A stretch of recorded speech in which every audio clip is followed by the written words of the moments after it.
Bonjour bien-aimés, bonjour au peuple de Dieu, bonjour aux frères et sœurs en Jésus-Christ, bonjour à tous ceux qui nous écoutent à travers le monde, bonjour à ceux qui se préparent à l'enlèvement de l'Église, au retour de notre Seigneur et Sauveur Jésus-Christ. Bien-aimés frères et sœurs en Christ, pendant que j'étais dans une retraite spirituelle, le Seigneur m'a expliqué en profondeur la raison pour laquelle il m'a fait vivre la troisième expérience en ce qui concerne l'enlèvement de l'Église. C'est vrai que j'avais déjà partagé cette expérience-là, mais j'aimerais ici donner quelques ajouts parce qu'à l'intérieur, le Seigneur m'a donné un certain nombre de messages. À l'intérieur de cette expérience-là, il m'a donné un certain nombre de messages que j'aimerais partager et communiquer au peuple de Dieu, communiquer aux enfants de Dieu, communiquer à tous ceux qui se préparent au retour de notre Seigneur et Sauveur Jésus-Christ. Et avant tout, j'aimerais rappeler cette troisième expérience que j'avais eue le 12 mars 2020. C'est la troisième expérience que j'avais eue le 12 mars 2020. Il y a certains enseignements ou alors il y a certains messages que le Seigneur ne m'avait pas fait comprendre le jour où j'avais reçu. Et c'est lorsque j'étais dans une retraite spirituelle qui m'a donc expliqué en profondeur la raison.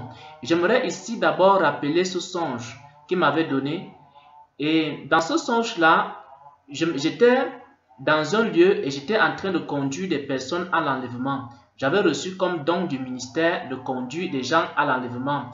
Et effectivement, c'est le ministère que le Seigneur m'a donné, qui m'a accordé la grâce de recevoir. Parce que lorsqu'il m'a appelé au ministère, il m'a dit exactement qu'il m'avait appelé pour conduire ou alors pour préparer son peuple à son retour, pour préparer son peuple à l'enlèvement de l'Église. Et dans ce songe-là, je me trouvais donc dans un endroit en train d'effectuer cette tâche-là.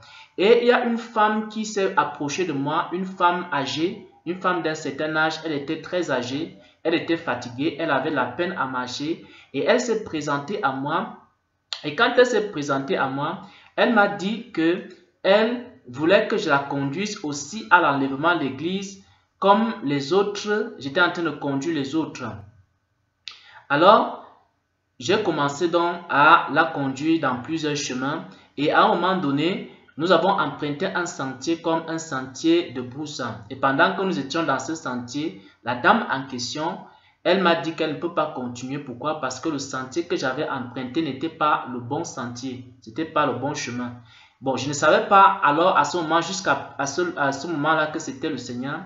Mais après, elle a donc commencé à prophétiser sur moi et elle a commencé à me donner des enseignements. C'est à ce moment-là que j'ai donc compris que c'était le Seigneur qui s'était manifesté à moi, qui m'avait visité et s'était présenté à moi sous la forme de cette vieille femme-là. Et c'est à ce moment-là, quand elle a commencé à m'enseigner, quand elle a commencé à me donner des prophéties et des enseignements, c'est à ce moment-là que j'ai su que c'était le Seigneur qui était en train de me parler, mais il s'était présenté à moi sous l'apparence d'une femme, d'une vieille femme, d'une femme âgée, et je ne l'ai reconnu que lorsqu'il a commencé à me donner des enseignements. Ça, c'est l'expérience.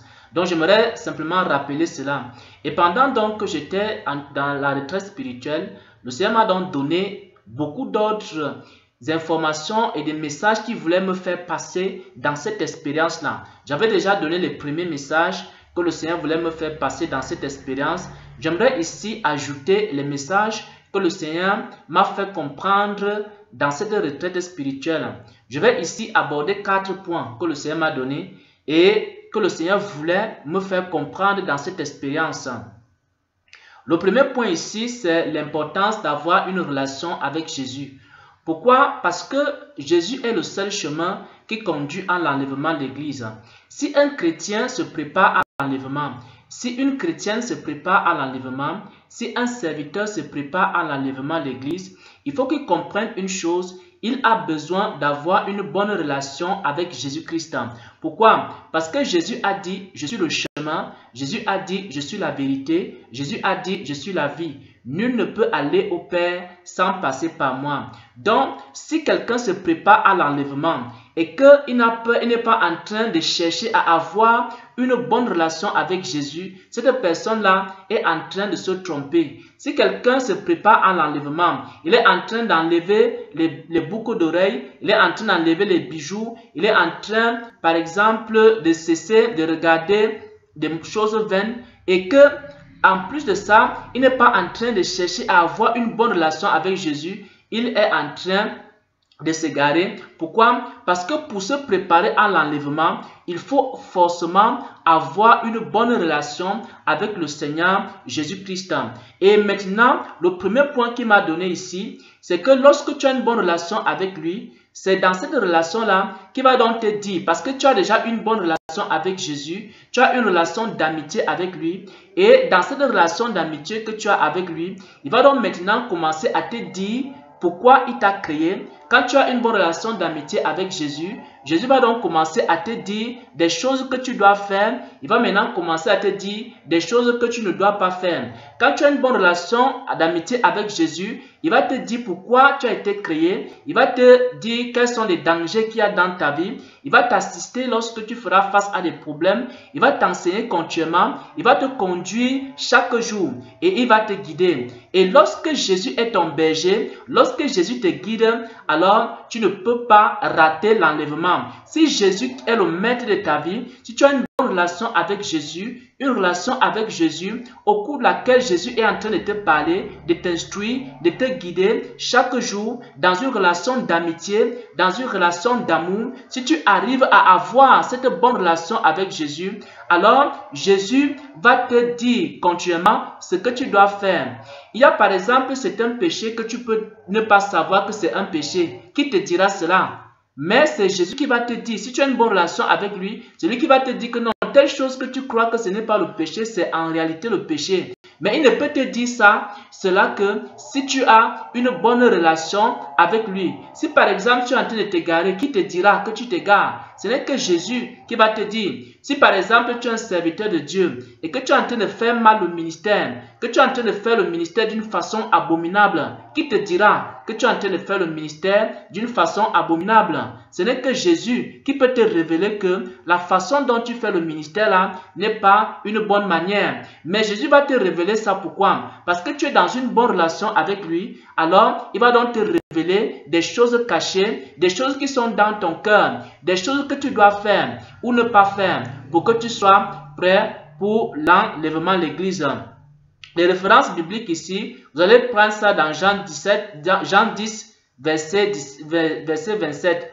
Pourquoi? Parce que lorsque tu es la brebis du Seigneur, alors le Seigneur te conduit. Parce que dans Jean 10, verset 27, il a dit, mes brebis entendent ma voix, je les connais, elles me suivent, je leur donne la vie éternelle. Donc c'est cette relation d'amitié dans laquelle tu es une brebis du Seigneur, dans laquelle tu es un enfant de Dieu. Il te conduit maintenant, il te guide en toutes choses.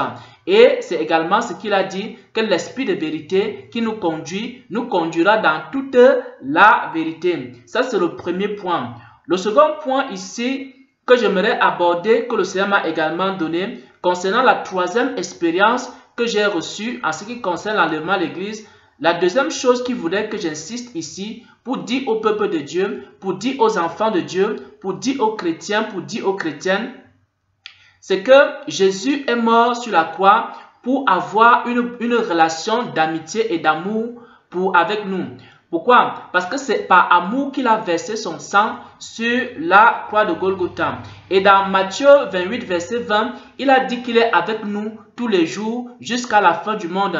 Bien-aimés frères et sœurs en Christ, Jésus est avec nous tous les jours jusqu'à la fin du monde.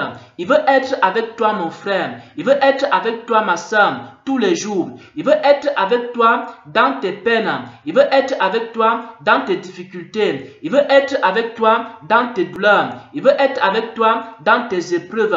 Mais il veut également être avec toi dans des moments de joie. Ça veut dire que si tu traverses des moments de joie, Jésus veut être avec toi comme ton ami. Si tu traverses des douleurs, des peines, Jésus veut être également avec toi dans ces moments tristes. Donc, il faut que tu sois toujours avec le Seigneur, quels que soient les temps. que ce soit dans des temps de joie, que ce soit dans des temps de malheur. Pourquoi? Parce que Jésus qui est ton ami, ou alors qui veut être ton ami, veut être avec toi tous les jours. C'est ce qu'il a dit dans Matthieu 28, verset 20 à ses apôtres. Il leur a dit, je suis avec vous tous les jours jusqu'à la fin du monde. C'est-à-dire quoi? Jésus est avec nous comme un ami est avec son ami pour essuyer nos larmes, pour nous consoler, pour nous guider, pour nous instruire. Donc, il faut que nous puissions donc établir cette relation d'amour, d'amitié avec le Seigneur et marcher avec lui chaque jour de notre vie. Et quels que soient les moments, que ce soit des moments difficiles ou alors que ce soit des moments de joie, il faut que nous impliquions Jésus afin qu'il soit avec nous dans tous les moments que nous allons traverser. Pourquoi? Parce que ton ami est avec toi dans tous les moments. Ton ami n'est pas seulement celui qui est avec toi lorsque tu es dans la joie. Ton ami est aussi avec toi dans toutes les activités que tu fais, dans toutes les étapes de ta vie et dans tous les événements qui arrivent dans ta vie. Ton ami ne t'abandonne pas. Et Jésus voudrait être avec tous les hommes comme un ami. Ne rejetez pas l'amitié de Jésus. Bien-aimés frères et sœurs, hommes qui m'écoutez, frères et sœurs en Christ, cherchez l'amitié de Jésus. Ne rejetez pas l'amitié de Jésus. Si vous acceptez l'amitié de Jésus, parce qu'il est mort sur la croix de Golgotha, par amour pour toi, pour que tu deviennes son ami. Et si tu acceptes l'amitié de Jésus, alors Jésus sera avec toi tous les jours. Ça, c'est le second point.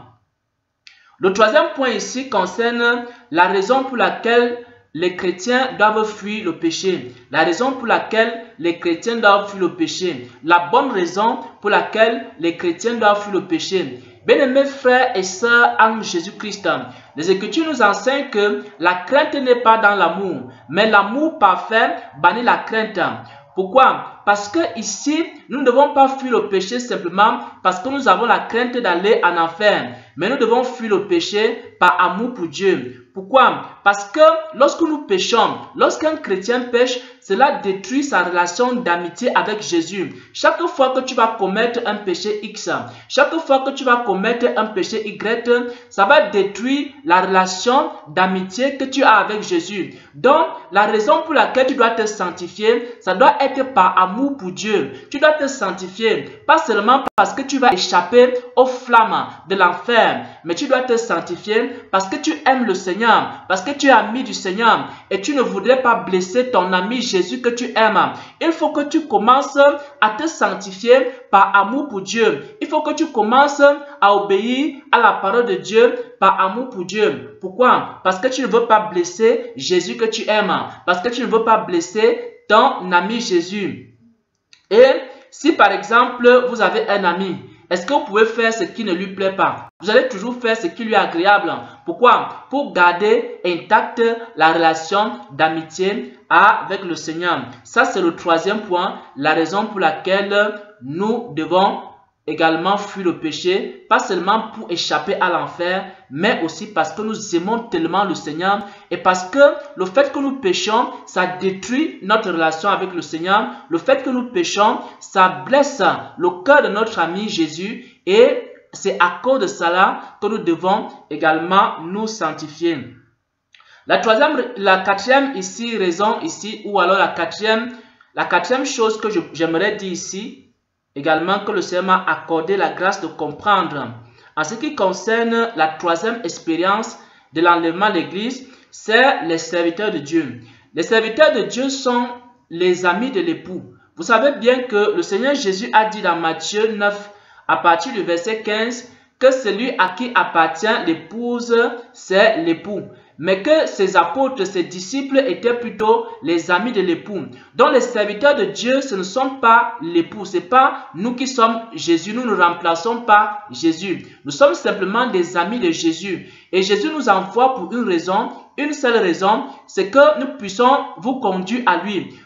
Le Seigneur Jésus envoie ses serviteurs pour que les serviteurs de Dieu puissent conduire le peuple de Dieu à Jésus. Donc, ma mission en tant que serviteur de Dieu, la mission de tous les serviteurs de Dieu, c'est de vous conduire à Jésus. C'est de vous parler de Jésus. C'est de vous dire qui est Jésus. C'est de vous dire que ce que Jésus aime, c'est de vous dire ce que Jésus n'aime pas. C'est pour vous attacher à Jésus. C'est également ce que l'apôtre Paul a dit, que je vous ai fiancé à un seul époux. Donc l'apôtre Paul avait pour mission d'attacher le cœur du peuple à Jésus. L'apôtre Paul avait pour mission d'attacher le cœur des chrétiens à Jésus. C'est également la même mission que les serviteurs de Dieu doivent avoir. Les serviteurs de Dieu doivent donc beaucoup parler de Jésus et parler moins d'eux-mêmes.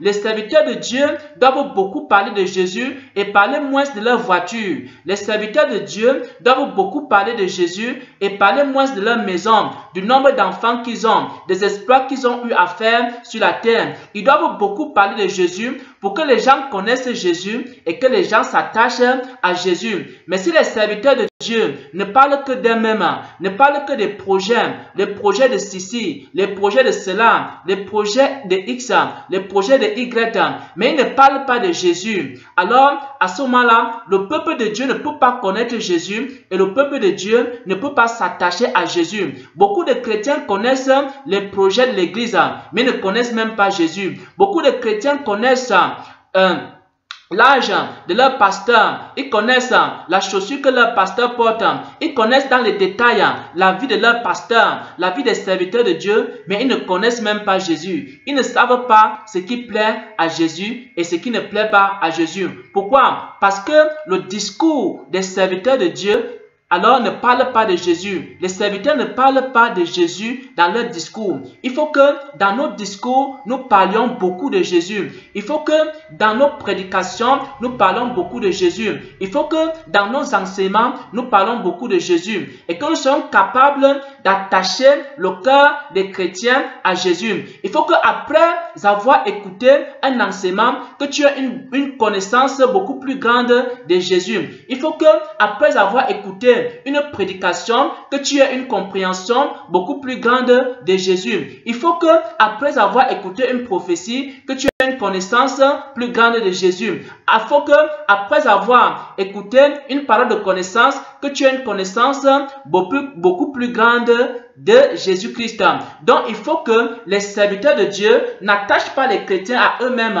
Que les serviteurs de Dieu n'attachent pas les chrétiens à eux-mêmes.